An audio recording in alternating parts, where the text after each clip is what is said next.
Hello everyone, welcome to electronics by Revers. मेरा नाम है रिद्धिमा ग्रोवर। तो आज मैं ऐसी वीडियो बनाने वाली हूँ जो आपके लिए बहुत ही ज़्यादा यूज़फुल रहने वाली है। जैसे कि हम लोगों को बहुत ज़्यादा कमेंट्स आते हैं या बहुत ज़्यादा मैसेजेस आते हैं कि हमारे घर के लिए कौन सा वाटर प्यूरीफायर अच्छा रहेगा। जैसे कि हमारे घर का TDS इतना है तो हमारे लिए RO लगेगा या UV लगेगा, और हमारे लिए कौन सा पानी अच्छा है या कौन सा पानी अच्छा नहीं है।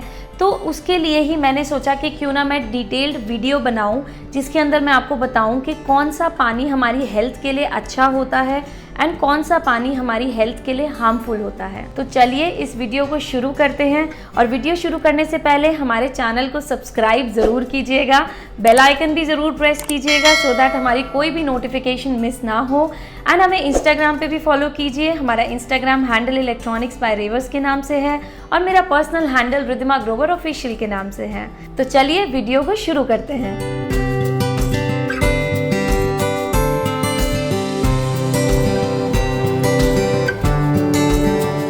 जैसे कि मैंने आपको बताया कि हमारे पास बहुत सारे कभी कमेंट्स आते हैं या कभी बहुत सारे ऐसे मैसेजेस आते हैं कि कौन सा पानी हमारी बॉडी के लिए अच्छा है एंड कौन सा पानी हमारी बॉडी के लिए हार्मफुल है। एंड हमें RO लगाना है, UV लगाना है। ये आप सबको पता ही होगा कि हम सबके घरों में कोई ना कोई फ़िल्टर मोस्टली होता है। और वाटर फ़िल्टर एक ऐसा प्रोडक्ट है जो आज की डेट में बहुत ही ज़्यादा यूज़फुल है घर के लिए और रिक्वायर्ड प्रोडक्ट है आई वुड से, क्योंकि पानी एक ऐसी चीज़ है जो हमारे शरीर में बहुत ही ज़्यादा हेल्थ प्रॉब्लम्स क्रिएट कर सकती है। पानी एक बहुत ही इम्पॉर्टेंट रोल प्ले करता है। उसी की वजह से हम अपनी हेल्थ की केयर करते हुए अपने घर के अंदर एक वाटर फ़िल्टर लगाते हैं, पर हम लोगों को ये नहीं समझ में आता कि हमारे लिए कौन सा वाटर फ़िल्टर अच्छा है। तो वाटर फ़िल्टर ख़रीदने से पहले सबसे पहले तो हम ये बात करेंगे कि हमारे लिए कौन सा वाटर अच्छा है। पहले तो हम वाटर की बात करेंगे, उसके बाद हम वाटर फ़िल्टर की बात करेंगे। तो चलिए पहले हम बात करते हैं वाटर को कैसे चेक किया जाए या पता चले कि कौन सा पानी अच्छा है। तो सबसे पहले हम वाटर को चेक करने के लिए पानी का TDS चेक करते हैं।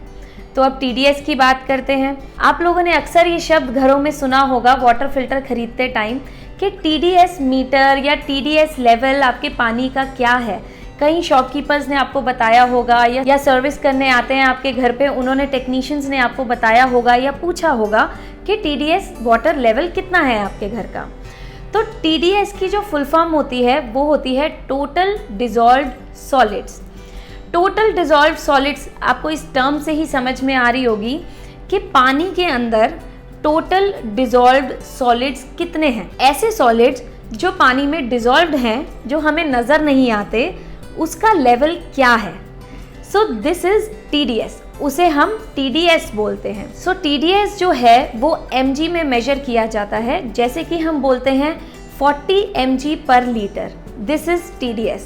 200 mg पर लीटर, दिस इज TDS। हम जनरली घरों में बोलते हैं हमारे पानी का TDS 100 है, हमारे पानी का TDS 200 है या हमारे पानी का TDS 1000 है फॉर एग्जाम्पल। पर इसके साथ जो यूनिट लगाया जाता है वो लगाया जाता है mg पर लीटर। फॉर एग्जाम्पल अगर हमारे घर के पानी का TDS 100 है तो इसका मतलब ये है कि 1 लीटर पानी में 100 mg total dissolved solids available हैं। तो अगर हमारे पानी का TDS 1000 है तो दैट मीन्स 1 लीटर पानी में 1000 mg TDS अवेलेबल है, that is total dissolved solids. ये जो पार्टिकल्स होते हैं ये पानी के अंदर डिज़ोल्व्ड सॉलिड्स की फॉर्म में अवेलेबल होते हैं। तो पानी जो होता है वो तो H2O पानी का फॉर्मूला होता है, जैसे कि आप लोगों को पता ही होगा। ये हाइड्रोजन एंड ऑक्सीजन के कॉम्बिनेशन से बनता है। बट पानी के अंदर बहुत ही और तरीके के केमिकल्स या बहुत ही और तरीके के मिनरल्स भी पाए जाते हैं, जैसे कि मैंने आपको TDS में समझाया कि ये टोटल डिज़ोल्व्ड सॉलिड्स होते हैं। अब हम बात करते हैं कि इसके अंदर किस तरीके के केमिकल्स पाए जाते हैं। सो अगर अब हम बात करें कि हमारे घर के लिए कितना TDS सही है और कितना TDS गलत, जैसे कि WHO की रिपोर्ट के हिसाब से हमारे शरीर के लिए अप टू 300 mg पर लीटर का TDS इज गुड भी नहीं, I would say excellent, because WHO की रिपोर्ट में इसको एक्सीलेंट कैटेगराइज किया हुआ है। कई जगह आप गूगल पे रिसर्च करेंगे तो आपको अप टू 500 mg पर लीटर भी मिल जाएगा। But up to 300 is excellent. So जिनके घर में पानी 100 to 200 और अप टू 300 TDS तक आता है तो उनका पानी एक्सेलेंट है ड्रिंकिंग वाटर के लिए। मैं जो बात कर रही हूँ वो प्रॉपरली ड्रिंकिंग वाटर की बात कर रही हूँ, क्योंकि हम वाटर प्यूरिफायर्स की बात कर रहे थे। सो उसी के हिसाब से अप टू 300 का TDS is very good, excellent. So अगर इसके ऊपर की बात करें तो अप टू 500 या 600 तक इसको गुड कैटेगराइज किया जाता है कि उसको भी हम पी सकते हैं, बट उससे कहीं ना कहीं थोड़ा सा लॉन्ग टर्म प्रॉब्लम्स क्रिएट हो सकती हैं। सो ये था TDS लेवल जो कि हमारी बॉडी के लिए ठीक होता है। अब हम बात करते हैं कि पानी के अंदर किस तरीके के केमिकल्स पाए जाते हैं। जैसे कि जैसे जैसे TDS बढ़ता है वैसे वैसे टोटल डिसॉल्व्ड सॉलिड्स पार्टिकल्स ये बढ़ते चले जाते हैं। कई कई जगह तो अप टू 1000 2000 TDS तक भी पानी आता है और कई जगह तो 3000 TDS तक भी आता है। वो बहुत ही ज़्यादा गंदा पानी होता है, जिसमें जैसे कि हम हार्ड वाटर की बात करें या बोरिंग वाटर की बात करें तो ये वाले जो वाटर होते हैं इसके अंदर जो TDS लेवल होता है वो बहुत ज़्यादा होता है।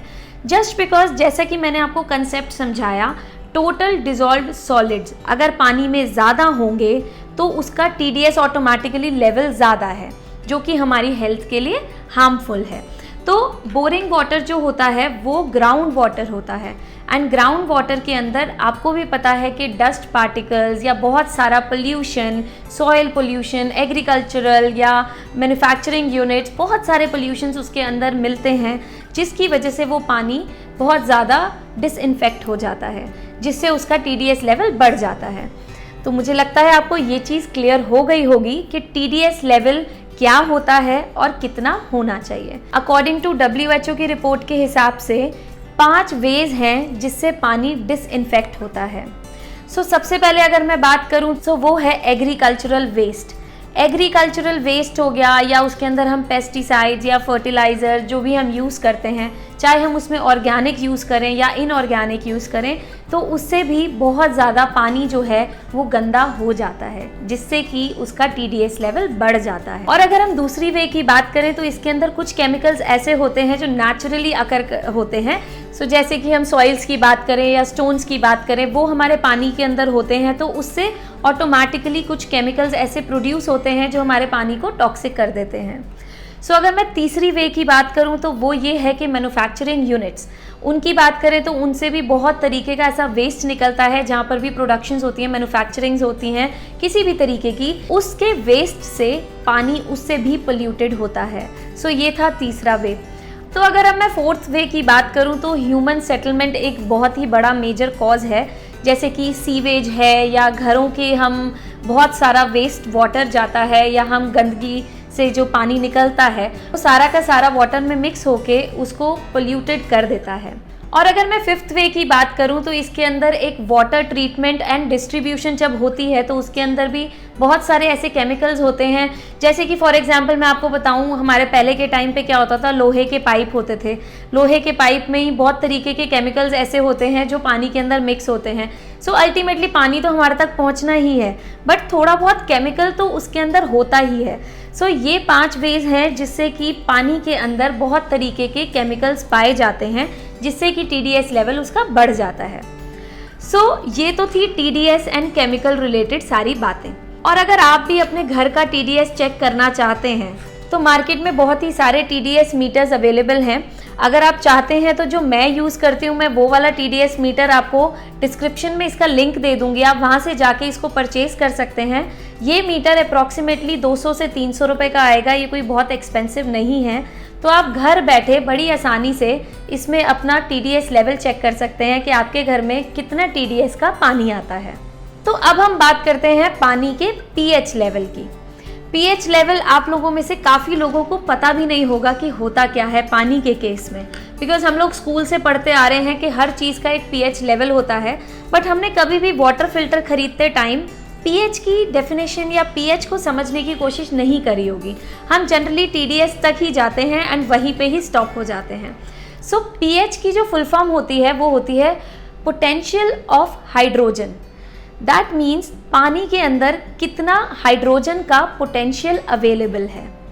अगर अब मैं बात करूं, जैसे कि हम लोगों को, काफ़ी लोगों को पता भी होगा कि पीएच का एक चार्ट होता है, जैसे कि आप स्क्रीन पे देख पा रहे होंगे। पीएच जो वेरी करता है वो करता है 0 से लेकर 14 तक। वैसे तो 14 से अबव भी होता है, लेकिन हम जनरली जब मेजर करते हैं तो उसको 14 तक ही करते हैं।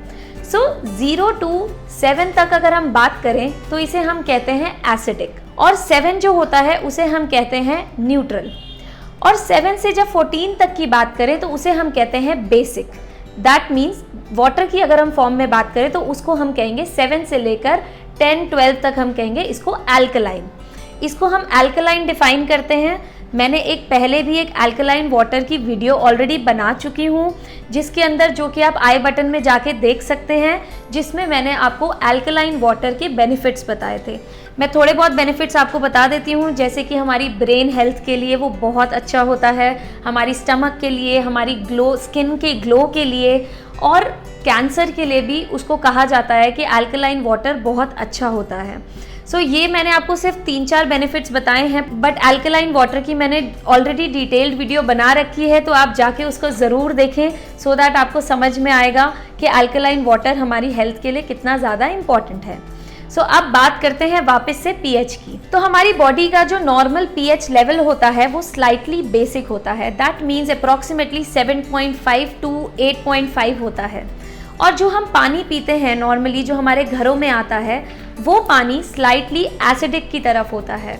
मैंने ये एक्सपेरिमेंट भी, जैसे कि मैंने आपको बताया कि मैंने एक पहले वीडियो बनाई थी, उसमें मैंने एक एक्सपेरिमेंट भी करके दिखाया था, जो कि एक बहुत ही रेप्यूटेड ब्रांड का पानी था, जिसका पीएच लेवल एसिडिक की तरफ आया था, जो कि हमारी हेल्थ के लिए हार्मफुल होता है। तो इसी में मैं अब आपको बताना चाहती हूँ कि जो हमारे को पानी चाहिए होता है, अकॉर्डिंग टू WHO भी अगर मैं आपको बताऊं तो इट्स अप्रॉक्सीमेटली हमें वो 8.5 पीएच तक हम ले सकते हैं, या 9 तक भी ले सकते हैं, बट कई कई जगह गूगल पे उसको अप टू 10 पीएच तक भी दे रखा है। तो 10 तक थोड़ा सा मैं कहूँगी ज़्यादा बेसिक है, बट स्टिल जैसे कि हमारी बॉडी का नॉर्मल पीएच 7.5 to 8.5 होता है, तो इसके अंदर अगर पानी वेरी करेगा तो this is very very good for health. वो हमारे शरीर के लिए बहुत ही ज़्यादा अच्छा है, एंड हमारे शरीर से सारी की सारी बीमारियों को वो दूर रखता है। आपके घर का अगर आपको पीएच लेवल चेक करना हो, उसके लिए एक छोटी सी किट आती है, जो कि मैंने लास्ट वीडियो में यूज़ भी करी थी, जिसमें मैंने अल्कलाइन वाटर एंड पीएच के बारे में बताया था। तो उस वीडियो में जाके आप देख सकते हैं किस तरीके की किट होती है। वो छोटा सा एक लिक्विड बॉटल होती है, 10-20 रुपीज़ की, कहीं से भी आपको मिल जाएगी, और आप वहाँ से परचेज करके चेक कर सकते हैं। जैसे कि आप स्क्रीन पे देख रहे होंगे कि आप 0 to 7 के बीच में अगर आपका वो कलर आता है, पानी में 3-4 ड्रॉप्स डालने के बाद अगर ये कलर आता है तो आपका वो एसिडिक रहेगा, अगर ग्रीन कलर आता है तो वो न्यूट्रल है, और ग्रीन के बाद अगर आपका वो 14 तक कोई भी कलर आता है तो वो आपका बेसिक में आ जाएगा, दैट इज अल्कलाइन वाटर, जो कि हमारे लिए बहुत अच्छा होता है। तो अब अगर मैं बात करूं एसिडिक वाटर की, अगर जिनके घरों में भी 6.5 से नीचे पानी आ रहा है, जैसे कि 5, 4 या कुछ ऐसा पानी आ रहा है पीएच का, तो वो पानी हमारे लिए हार्मफुल है। और वो कैसे हार्मफुल है अब मैं आपको बताती हूँ। जब भी आपने देखा होगा कि हम कभी भी कुछ हैवी खा लेते हैं फॉर एग्जाम्पल, तो हमारे शरीर में क्या होता है, गैस बनती है, हमें एसिडिटी होती है। फॉर एग्जाम्पल अगर आज मेरा मन है छोले भटूरे खाने का और मैंने वो ज़्यादा खा लिए, तो मेरा जो शरीर है उसमें एक गैस प्रोड्यूस होगी, जिसकी वजह से वो एसिडिटी हो जाएगी, जिससे कि मुझे बहुत दिक्कत होगी। फिर उससे क्या होगा, उसमें हमारा जो पीएच लेवल है स्टमक का, वो एसिडिक की तरफ चला जाता है। कई बार ऐसा देखा गया है कि 1 पीएच लेवल आ जाता है या 2 पीएच लेवल आ जाता है, जिससे हमारे को स्टमक में पेन भी होती है। तो उस केस में हम क्या करते हैं, जनरली हम इनो पी लेते हैं, या फटाफट कोई भी एरेटेड ड्रिंक्स ले लेते हैं, जैसे कि कोई भी कोल्ड ड्रिंक ले लिया, सोडा ले लिया, कुछ इस तरीके की चीज़ें ले लेते हैं, या फिर हम हाजमोला खा लेते हैं। इन चीज़ों को, या हम एसिडिटी की मेडिसिन भी ले लेते हैं। इन चीज़ों को एंटा एसिड्स बोला जाता है। ये एसिडिक है, जो कि मैंने आपको बताया कि मैंने फ्राइड खा लिया, छोले भटूरे खा लिया और मेरा पेट इस टाइम पे पूरा एसिडिक हुआ है। उसके साथ मैंने अब हाजमोला, इनो या ऐसी कोई भी चीज़ कंज्यूम करी जिसका पीएच लेवल बहुत ही ज़्यादा बेसिक की तरफ है। इनो का अप्रॉक्सीमेटली 10 से लेकर 14 तक या 14 एंड अबव उसका कुछ पीएच होता है, मेरे को एग्जैक्टली नहीं पता है। तो उसका जो पीएच है वो इतना ज़्यादा होता है कि जैसे ही हम उसको लेते हैं वो हमारे पेट को न्यूट्रल की तरफ करने लग जाता है, हमारा पीएच बढ़ा देता है। तो जहाँ हमारा पीएच लेवल 1 था, 2 था, उसको वो एकदम से बढ़ा देता है एंड वो बेसिक की तरफ कर देता है। तो उससे क्या होता है, हमें बहुत ही ज़्यादा राहत मिलती है एंड हमारी स्टमक एक एकदम से ख़त्म हो जाती है। सो इनको हम एंटासिड्स बोलते हैं। एंटासिड्स बहुत तरीके के होते हैं, जैसे कि मैंने आपको बताया कि इनो हो गया, सोडा हो गया, ऐसे में बहुत तरीके की गैस्ट्रिक मेडिसिन भी आती हैं जो कि हम एसिडिटी में खाते हैं। सो ये 2 तरीके थे जिनसे हम पानी को प्रॉपरली डिफाइन करते हैं। एक तो था TDS, दूसरा था pH। तो अब मैं होप करती हूँ कि आपको आज क्लियर हो गया होगा कि किस तरीके का पानी आपके शरीर के लिए अच्छा है एंड किस तरीके का पानी आपके शरीर के लिए हानिकारक है। तो अगली वीडियो में मैं आपको बताऊंगी कि हमें घर के लिए कौन सा वाटर प्यूरिफायर लगाना चाहिए। क्या RO लगाना चाहिए या UV लगाना चाहिए, या RO हार्मफुल है या नहीं है। सो उसके लिए हमारे चैनल पे बने रहें। तो चलिए मिलते हैं फिर अगली वीडियो में। तब तक के लिए हमारे चैनल को सब्सक्राइब करना ना भूलें, बेल आइकन भी ज़रूर प्रेस करें एंड हमें इंस्टाग्राम पे भी फॉलो कीजिएगा। हमारा इंस्टाग्राम हैंडल इलेक्ट्रॉनिक्स बाय रेवर्स के नाम से है और मेरा personal handle Riddhima Grover official के नाम से है। तो चलिए मिलते हैं अगली वीडियो में, तब तक के लिए गुड बाय, सी या।